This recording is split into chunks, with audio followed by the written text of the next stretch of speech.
Selamat sore pemirsa, kami hadir kembali menjumpai Anda dalam program Sumatera Utara hari ini, edisi Selasa 9 Juli 2024. Bersama saya, Muhammad Azril Nasution. Dan saya Udrian dari Linka. Sejumlah informasi menarik telah disiapkan oleh tim redaksi kami. Berikut berita selengkapnya.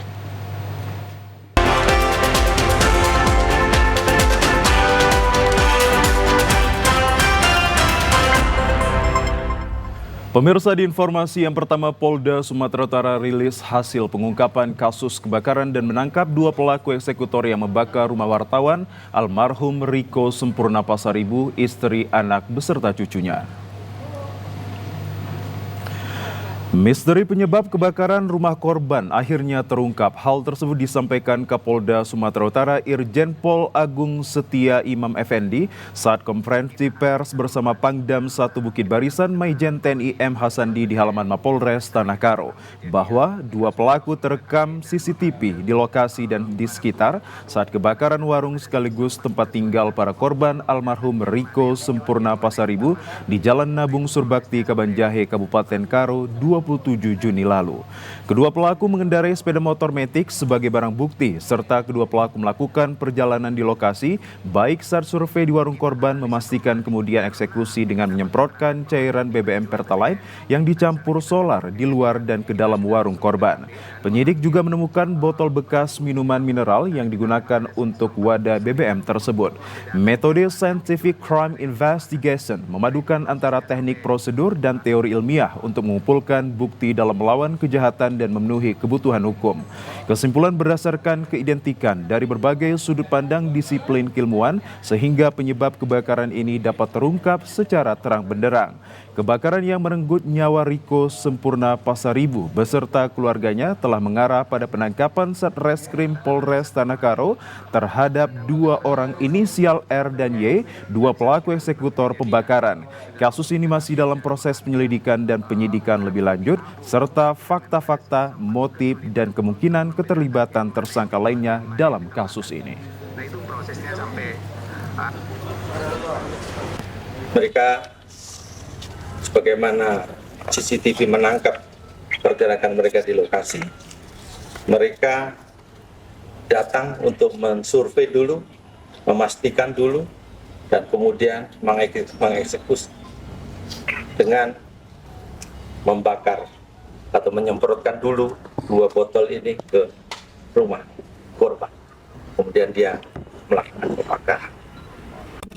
Bahwa dia menyiramkan campuran antara solar dan petralite ini ke rumah dan dinding-dinding di depan maupun di samping ke arah kamar korban. Karena kita memang kejadian, kita sudah langsung di TKP dan mengambil barang bukti abu. Sementara itu, Kapolda Sumatera Utara juga mengucapkan terima kasih atas dukungan masyarakat dan mengapresiasi dedikasi dan kerja keras tim investigasi personel Polda Sumut dan Polres Tanah Karo yang mengungkap 2 eksekutor pembakaran warung yang menelan 4 korban meninggal dunia. 4 orang penambang emas tertimbun material longsor saat mencari butiran emas di dalam lubang di pinggiran Sungai Batanggadis, Penyambungan Mandailing Natal. Akibatnya 2 orang meninggal dunia dan 2 orang selamat. Puluhan warga mengevakuasi 4 orang penambang emas yang tertimbun material batu, pasir, dan juga tanah di dalam lubang saat mencari butiran emas di bantaran Sungai Batanggadis di Desa Perbaungan, Kecamatan Penyambungan, Kabupaten Mandailing Natal. Keempat korban warga Dusun Lubuk Sibegu, Kelurahan Dalan Lidang diketahui sedang mencari emas secara tradisional menggunakan alat mesin robin di dalam lubang sedalam 3 meter. Lalu tiba-tiba material longsor hingga menimpa mereka. Akibat peristiwa naas tersebut, 2 orang meninggal dunia dan 2 orang selamat mengalami luka serius. Kedua korban yang tertimpa longsor tersebut sedang menyelam di dalam lubang yang membuat mereka tidak bisa menyelamatkan diri saat terjadi longsor. Evakuasi kedua korban berlangsung dramatis karena banyaknya material longsor yang menimpa korban. Atas permintaan keluarga, korban langsung dibawa ke rumah duka untuk secepatnya disemayamkan. Jadi tadi sekitar pukul 17. Akibat kejadian tersebut, korban 2 orang. Yang semula mereka ini bekerja ada 4 orang. Ya, 2 diantaranya meninggal dunia, sedangkan yang 2 lagi berhasil selamat. Pemirsa, warga desa Muara Siambak, Kota Nopan, Mandailing Natal melihat seekor harimau Sumatera berkeliaran di belakang rumah dan menemukan jejak hewan buas di lahan persawahan.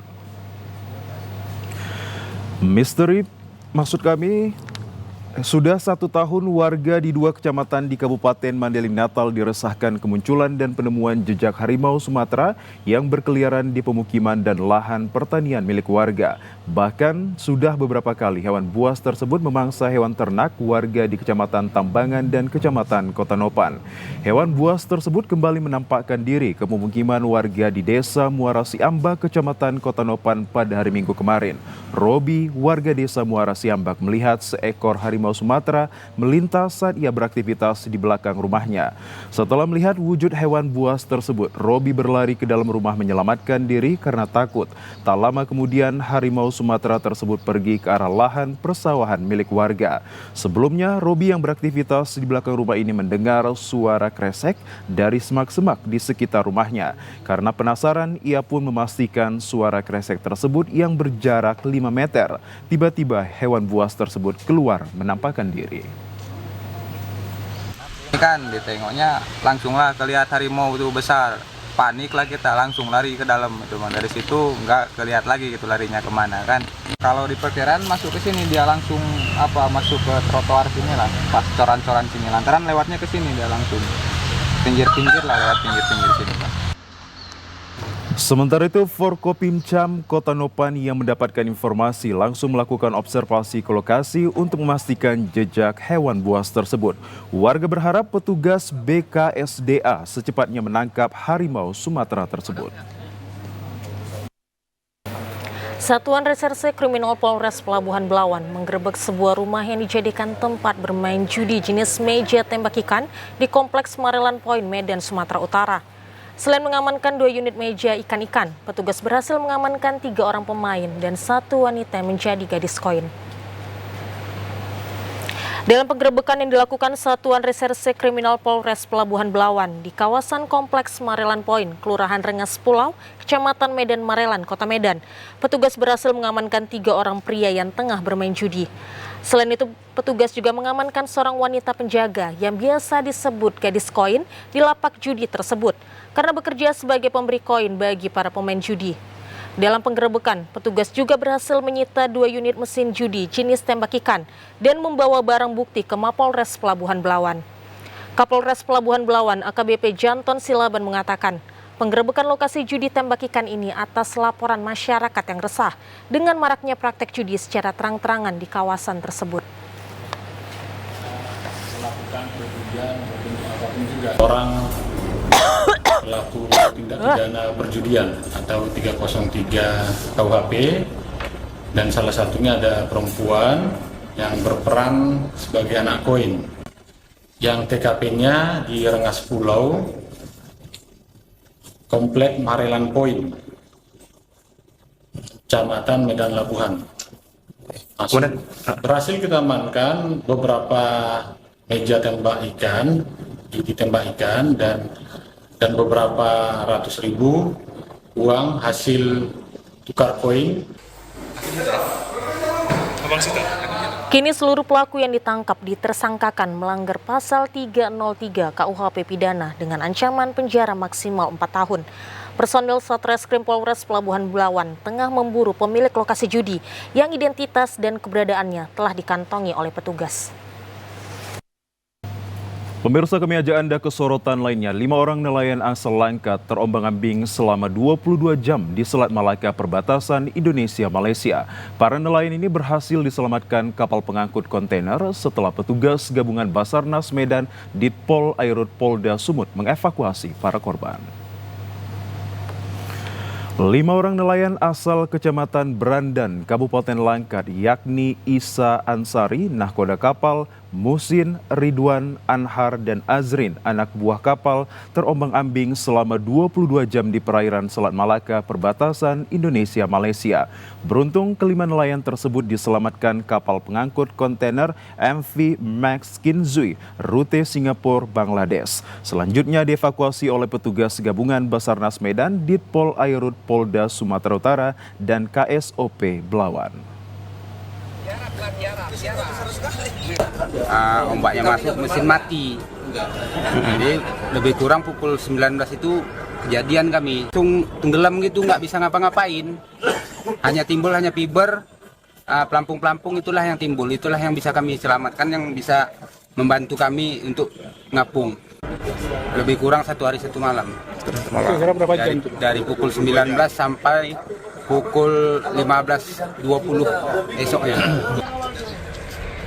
Sementara itu, Isa Ansari, nahkoda kapal nelayan mengatakan bahwa kapal berangkat dari Brandan, Sumatera Utara pada hari Sabtu. Saat tiba di Selat Malaka Minggu sore, kapal diterpa badai dan tenggelam hingga para nelayan terombang-ambing selama 22 jam. Dari dermaga kami menggunakan alut untuk melakukan proses evakuasi dari kapal Mark Pensio dengan rute Singapura Bangladesh. Informasi yang kami dapatkan kronologis kejadian badai sehingga dia coba berlindung, namun cuaca kurang bagus sehingga terjadi Kini nelayan tersebut dibawa ke dermaga Dirpol Airut Polda Sumut untuk selanjutnya diperiksa kesehatannya dan dikembalikan ke keluarga di kawasan Brandan, Kabupaten Langkat, Sumatera Utara. Ya pemirsa, kita beralih ke Kabupaten Deli Serdang. Aksi pencurian 2 buah pintu toilet sekolah PAUD terekam CCTV sekolah. Pelaku yang terbilang nekat ini mencuri pintu di siang bolong dengan memanfaatkan waktu libur sekolah. Dalam rekaman video CCTV terlihat jelas pelaku yang diketahui seorang pria masuk dengan cara melompat pagar sekolah PAUD Nanda Putra Utama seorang diri di kawasan Jalan Utama Desa Helvetia, Labuhan Deli, Kabupaten Deli Serdang. Dalam aksinya pelaku terbilang nekat mencuri pintu toilet sekolah di siang bolong dengan memanfaatkan kondisi sekolah yang tengah kosong tanpa aktivitas karena sedang libur panjang. Pengurus Yayasan Sekolah Fitri Ulfa Daulay mengatakan, pelaku tak hanya mencuri pintu toilet sekolah, namun juga merusak kamera CCTV, serta pelaku berhasil membawa kabur 2 buah pintu toilet dan 1 unit mesin pompa air. Di sekolah pintu kamar mandi sudah tidak ada, kemudian CCTV kita rusak, kemudian kita lihat juga mesin pompa air kita nggak ada, hilang. Terus kita lihat kaca kantor itu dilepas, kemudian kamar mandi, keadaan kamar mandi itu berantakan. Nah, jadi harapan saya ingin pihak berwajib, yaitu termasuk aparat desa, kepolisian atau pejabat setempat atau yang terkait pemerintahan lah yang berhubungan dengan pemerintah setempat lebih peka lagi. Rencananya pihak sekolah PAUD akan membuat laporan ke Polsek Medan Labuhan dan berharap pelaku segera ditangkap karena telah merugikan sekolah hingga belasan juta rupiah. Ya, pemirsa, beragam informasi menarik dan aktual lainnya akan hadir usai jeda pariwara berikut ini. Tetaplah bersama kami di Sumatera Utara hari ini.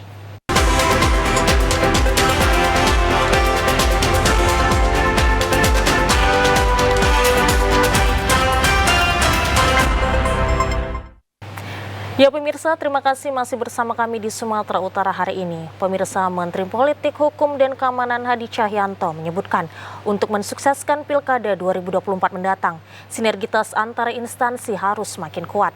Hal itu ditegaskan karena semua instansi yang terlibat dalam Pilkada sangatlah berpengaruh, terlebih yang melekat dengan masyarakat.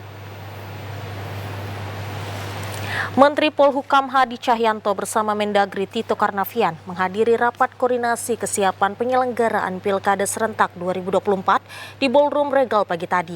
Rapat ini dihadiri PJ Gupsu, Kapolda Sumatera Utara, Pangdam 1 Bukit Barisan, dan para bupati serta wali kota di Sumatera Utara. Dalam sambutannya, Menteri Politik, Hukum, dan Keamanan Hadi Cahyanto mengatakan pentingnya sinergitas antar instansi untuk mensukseskan Pilkada pada tanggal 27 November 2024 mendatang. Hadi menyebutkan para instansi seperti TNI dan Polri juga harus bisa mengamankan Pilkada ini agar tetap kondusif dan tidak menimbulkan konflik. Dan yang terpenting lagi harus bisa menjaga netralitasnya. Selain itu, peran media juga berpengaruh dalam suksesnya pilkada tersebut, karena medialah yang memberikan informasi terkait pilkada dan berharap agar media bisa menyampaikan informasi yang akurat dan berimbang dan tidak menyebarkan hoaks. Pemilihan umum terbanyak sepanjang sejarah. Hal ini tentunya akan berdampak pada meningkatkan ancaman, baik ancaman berbentuk misinformasi dan polarisasi sosial politik yang tentunya akan berdampak langsung pada proses demokrasi. Oleh karena itu, Bapak-Bapak dan Ibu sekalian, untuk dapat mensukseskan penyelenggaraan pilkada serentak tahun 2024.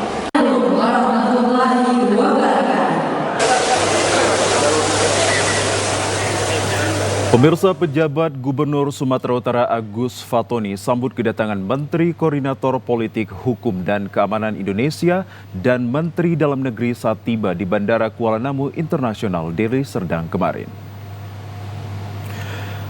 Sambut kedatangan Menteri Koordinator Politik, Hukum dan Keamanan Indonesia Marsikal TNI Purnawirawan Hadi Cahyanto dan Menteri Dalam Negeri Muhammad Tito Karnavian, pejabat Gubernur Sumatera Utara Agus Fatoni sematkan tajak dan kain Melayu. Selain pejabat Gubernur Sumatera Utara, kedatangan menteri tersebut juga disambut oleh Kapolda Sumatera Utara, Pangdam 1 Bukit Barisan dan Forkopimda Sumatera Utara. Dalam kunjungan kerjanya, Menteri Koordinator Politik, Hukum dan Keamanan Indonesia dan Menteri Dalam Negeri akan menghadiri rapat koordinasi kesiapan penyelenggaraan Pilkada serentak tahun 2024 di wilayah Sumatera Utara. Tanggal pelaksanaan Pilkada 2024 tercantum dalam Peraturan KPU Nomor 2 Tahun 2024 terkait tahapan dan jadwal pemilihan gubernur dan wakil gubernur, bupati dan wakil bupati, serta wali kota dan wakil wali kota tahun 2024. Berdasarkan surat tersebut, pemungutan suara Pilkada 2024 akan dilaksanakan tanggal 27 November 2024 mendatang. Rapat koordinasi kesiapan penyelenggaraan Pilkada serentak tahun 2024 difokuskan di Kota Medan yang akan berlangsung di Regale International Convention Center, Jalan Adam Malik, Medan. Dalam agenda kunjungan tersebut, Ketua Bawaslu RI, Asops Kapolri, Pangkogap Wilhan I dan Kepala Badan Cyber dan Sandi Negara turut hadir dalam agenda tersebut.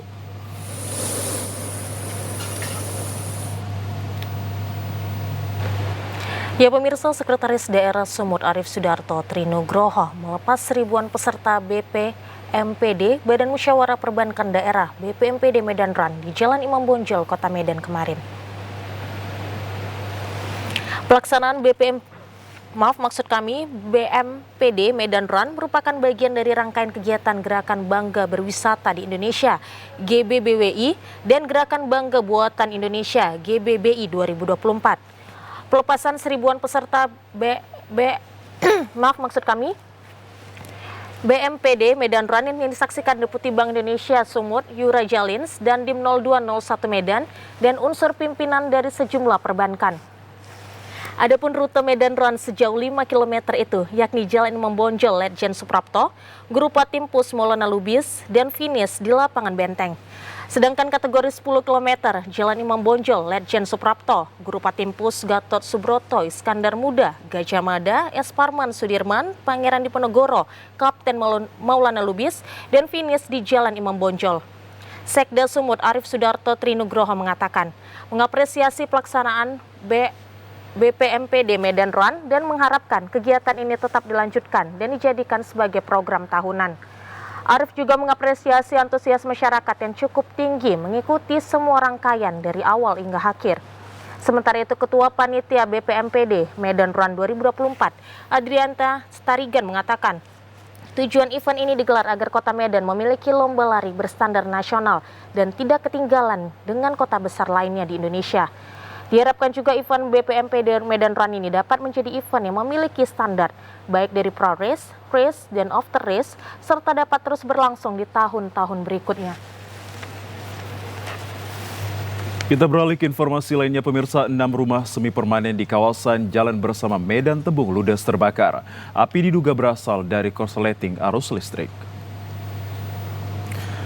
Banyaknya material yang mudah terbakar membuat api semakin membesar, ditambah posisi rumah berdekatan dengan rumah lainnya membuat api cepat menyebar. Warga yang panik melihat kobaran api berupaya memadamkan api dengan alat seadanya.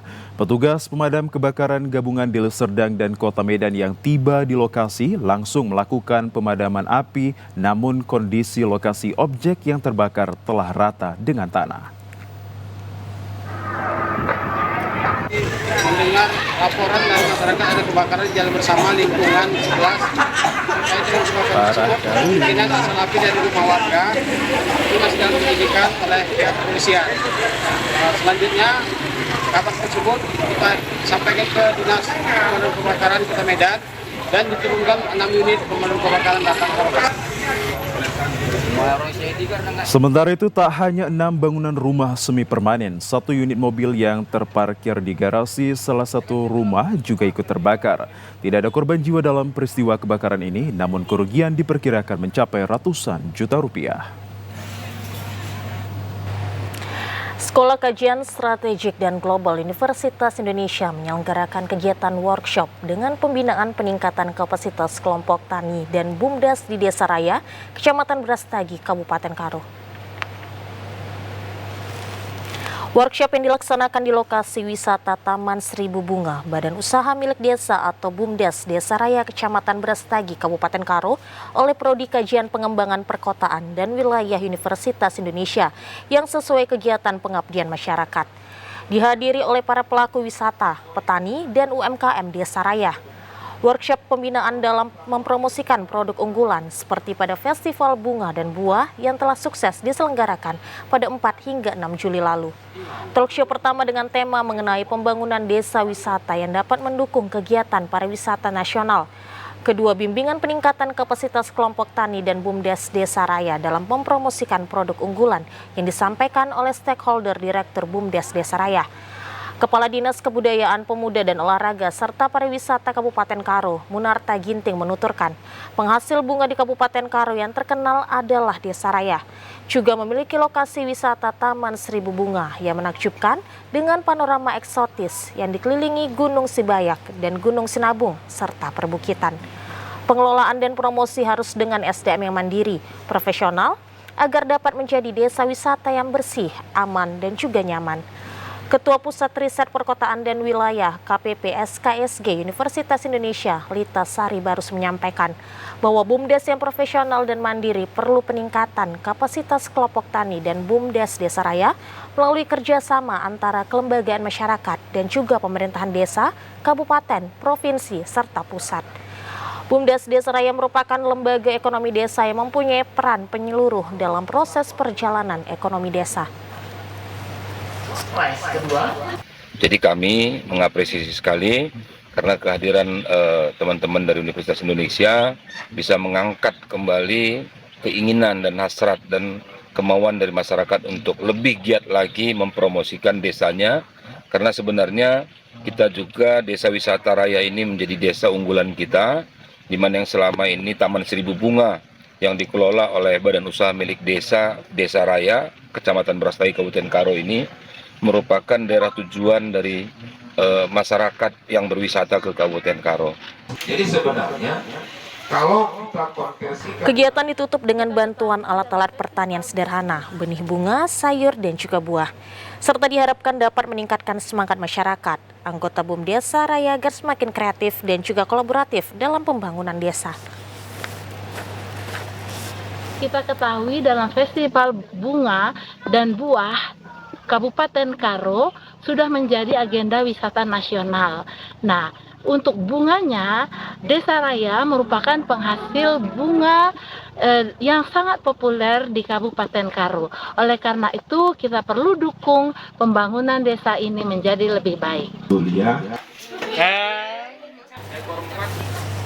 Pemirsa, kami ajak Anda ke sorotan lainnya. Badan Pusat Statistik Sumatera Utara menggelar sosialisasi indikator Makro Sumatera Utara semester 1 tahun 2024 di Medan kemarin.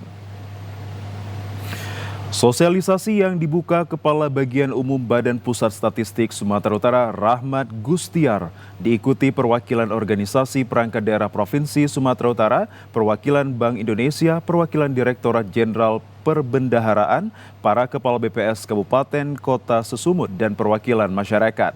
Kepala Bagian Umum BPS Sumut Rahmat Gustiar menyampaikan bahwa dalam 20 tahun ke depan pemerintah memiliki misi emas yang tertuang dalam Rencana Pembangunan Jangka Panjang Nasional 2025-2045. Sebagai insan Badan Pusat Statistik kembali tetap dituntut kontribusinya dalam mengawal sasaran utama pembangunan 20 tahun ke depan yang tertuang dalam sasaran utama Visi Indonesia Emas 2045. Dalam visi tersebut ada 5 sasaran utama Visi Indonesia Emas 2045. Yang pertama adalah pendapatan per kapita Indonesia setara dengan negara berkembang. Diharapkan pendapatan per kapita 30,300 US dollar per tahun. Begitu juga diharapkan kontribusi PDB maritim sekitar 15% dan kontribusi PDB industri pengolahan sekitar 28%.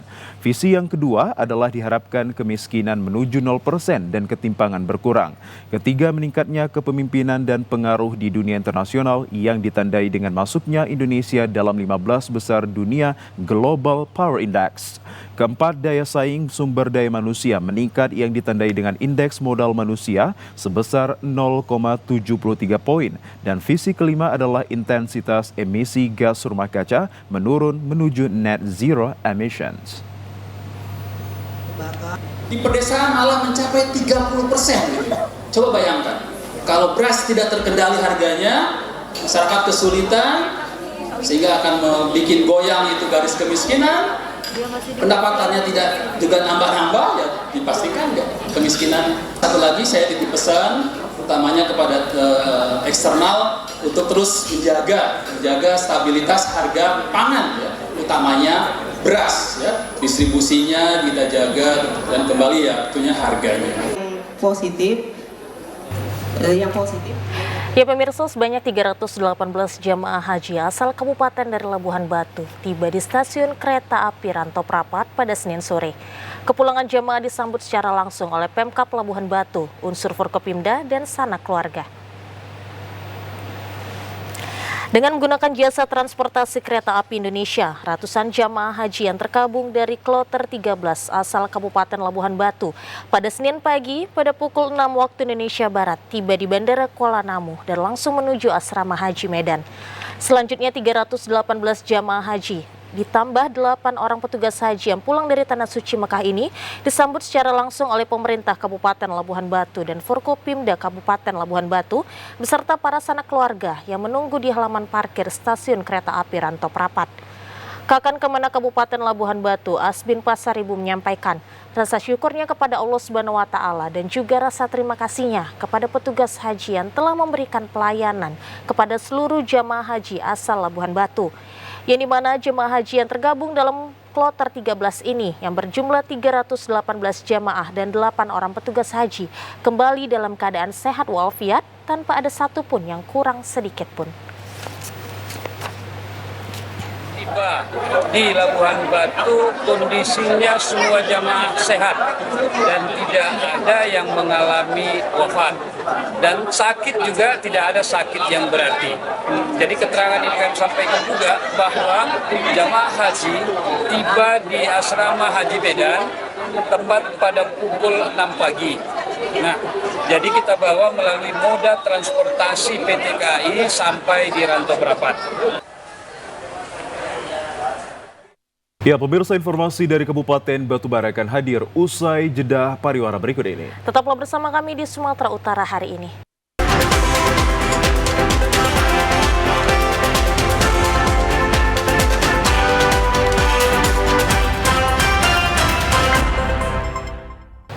Terima kasih masih bersama kami di Sumatera Utara hari ini. Pemirsa, KPU Serdang Bedagai dalam hal ini Pantarlih melakukan pencocokan dan meneliti daftar pemilih secara langsung door to door ke rumah warga untuk mencocokkan data dari KPU dan data yang dimiliki oleh warga. Kegiatan pencocokan data dan penelitian yang saat ini sedang berlangsung mulai 24 Juni hingga 24 Juli 2024 yang akan datang dilakukan oleh Pantarli sekabupaten Sergai. Adapun tugas dari Pantarli melakukan pencocokan data yang dimiliki KPU dicocokkan kepada data yang dimiliki oleh warga itu sendiri. Di samping itu juga tujuan dari e-coklit dilakukan untuk memperbaharui data dari warga seperti data meninggal dunia atau sudah berumur 17 tahun atau hal yang membuat warga tidak memenuhi syarat untuk dapat memilih. Untuk itu Pantarli disebar di 234 desa yang ada di 17 kecamatan se-Serdang Bedagai. Fuad Hasan Lubis selaku komisioner yang membidangi hal tersebut mengatakan warga yang belum didatangi oleh petugas Pantarli hendaknya menunggu giliran hingga nanti semua warga masyarakat di Serdang Bedagai akan dilakukan pencoklitan kepada warga.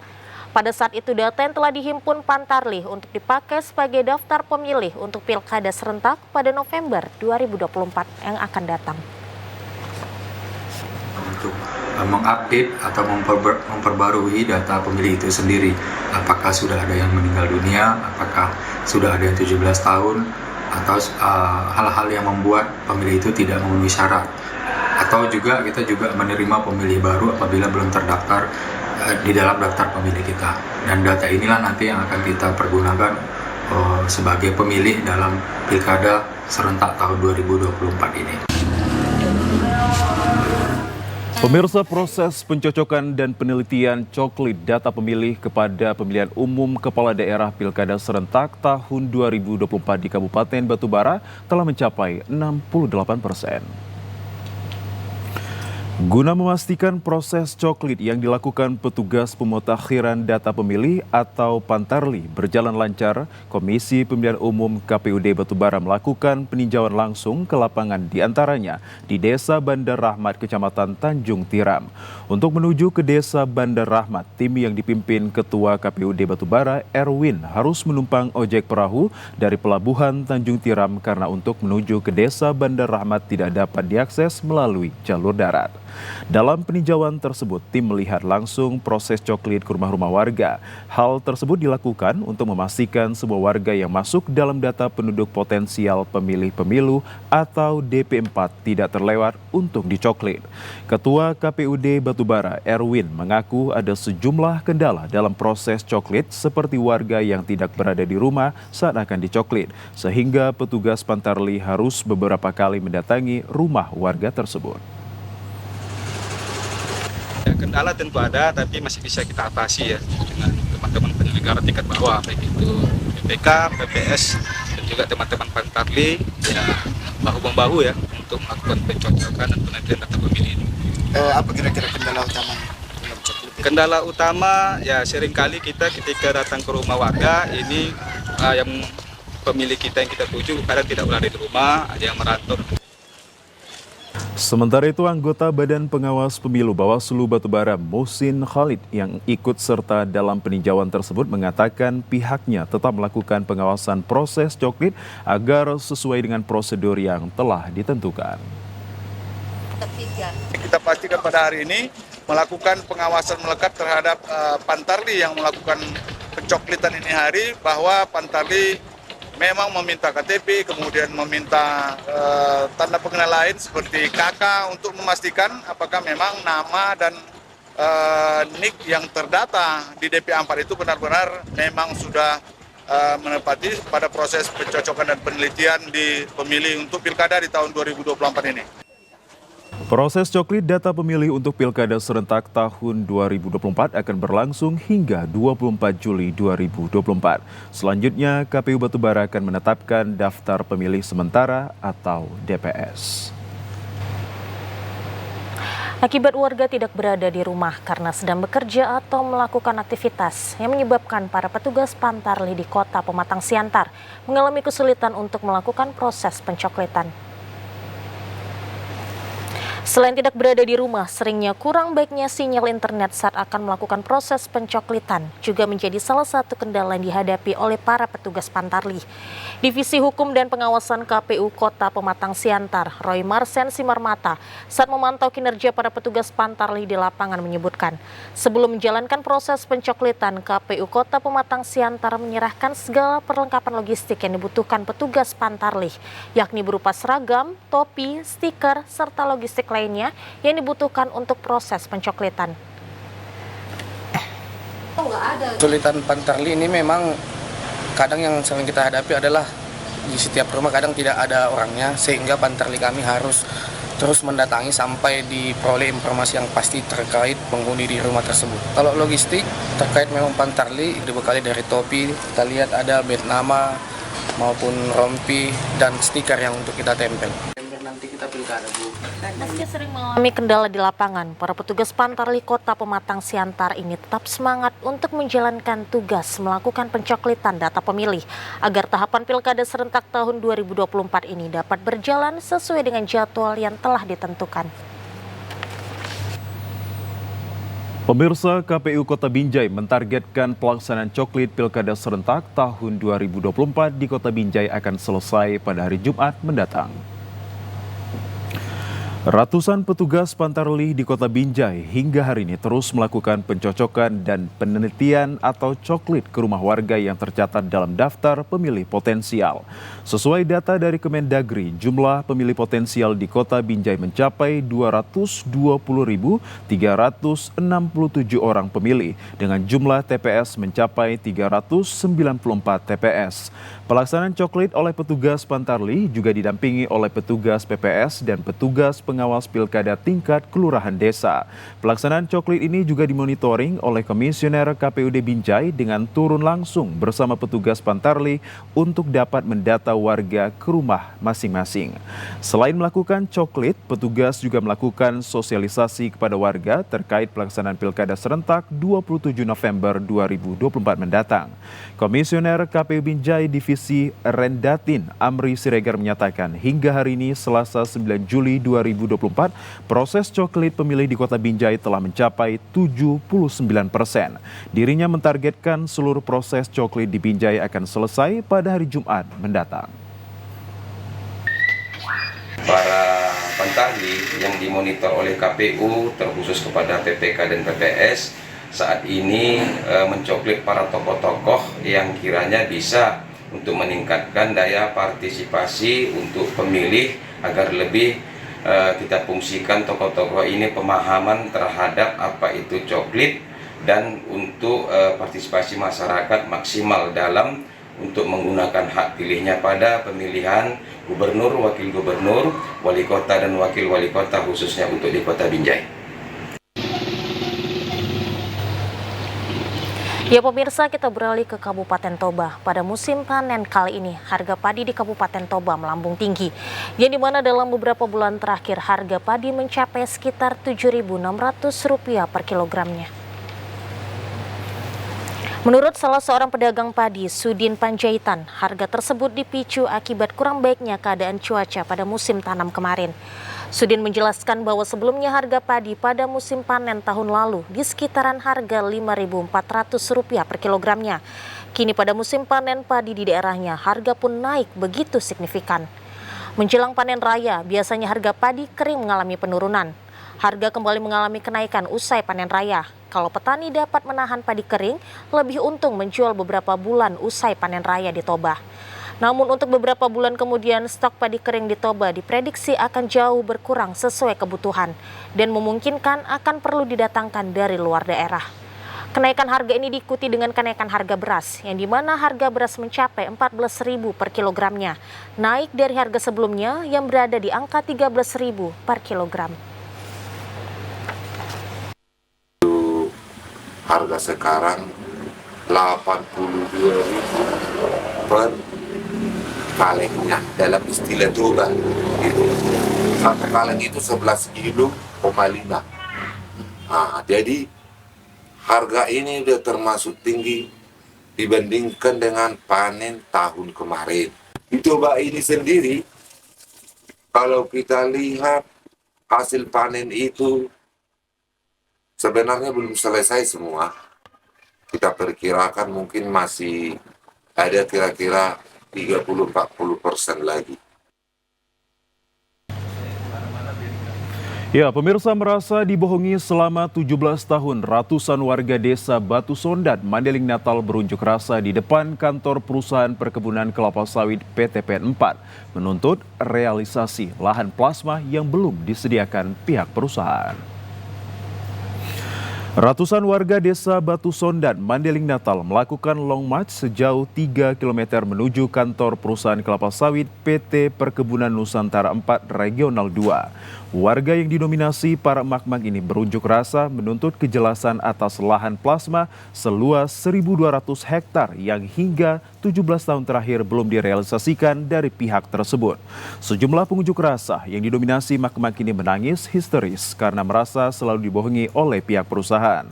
Aksi warga desa Batu Sondat menuntut realisasi lahan plasma telah berlangsung berulang kali, namun ironisnya seiring dengan hal tersebut pihak perusahaan kerap ingkar janji. Selain lahan plasma, warga juga mempertanyakan terkait pembangunan kebun plasma Koperasi Unit Desa Setia Abadi dari dana revitalisasi dengan Bank Mandiri dan hutang hingga 23 miliar kepada bapak angkat perusahaan.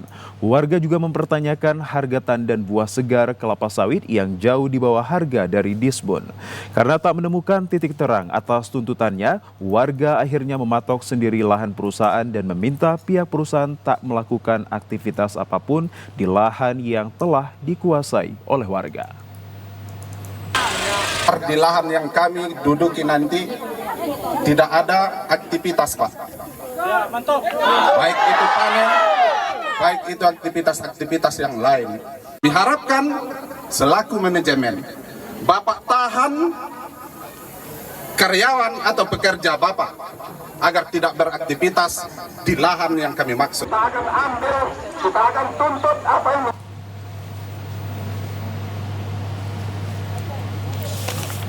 Permasalahan plasma masyarakat Batu Sondat dengan perusahaan PT PN 4 berawal ketidakcocokan data dari perusahaan Andalas Agro Nusantara dengan PT PN 4 yang telah take over titik mana yang sebenarnya milik masyarakat Batu Sondat.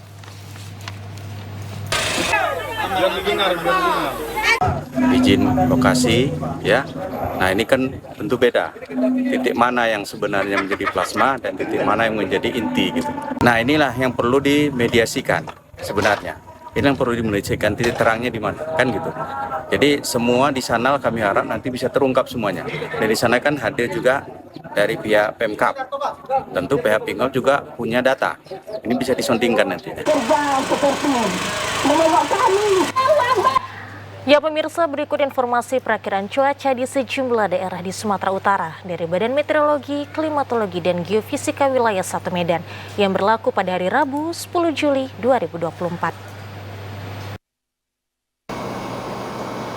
Halo Sobat BMKG, senang sekali dapat berjumpa kembali bersama saya Anggun, perakirawan cuaca BBMKG Wilayah 1 Medan yang akan memberikan informasi perakiraan cuaca dan hotspot untuk Provinsi Sumatera Utara yang berlaku pada Rabu 10 Juli 2024. Pada pagi hari berpotensi berawan untuk seluruh wilayah Sumatera Utara, pada siang hingga sore hari berpotensi hujan ringan hingga lebat yang disertai petir dan angin kencang di sebagian wilayah Sumatera Utara dengan hujan lebat berpotensi terjadi di Pakpak Barat, Mandailing Natal, dan sekitarnya. Untuk malam hari, berpotensi hujan ringan hingga lebat yang disertai petir dan angin kencang di sebagian wilayah Sumatera Utara, dengan hujan lebat berpotensi terjadi di Pakpak Barat, Tapanuli Tengah, dan sekitarnya. Untuk dini hari, berpotensi berawan di seluruh wilayah Sumatera Utara, dengan suhu udara berkisar antara 16 hingga 34 derajat Celcius, dengan kelembapan udara 60 hingga 98%, dengan angin yang bertiup dari timur hingga barat, dengan kecepatan 10 hingga 30 km per jam. Untuk titik panas atau hotspot di wilayah Sumatera Utara pada pantauan tanggal 9 Juli 2004 tidak ada. Kami himbaukan untuk tetap waspada potensi hujan dengan intensitas ringan hingga lebat di sebagian wilayah pegunungan hingga pantai timur Sumatera Utara yang dapat berpotensi terjadinya banjir, longsor, serta bencana hidrometeorologis lainnya.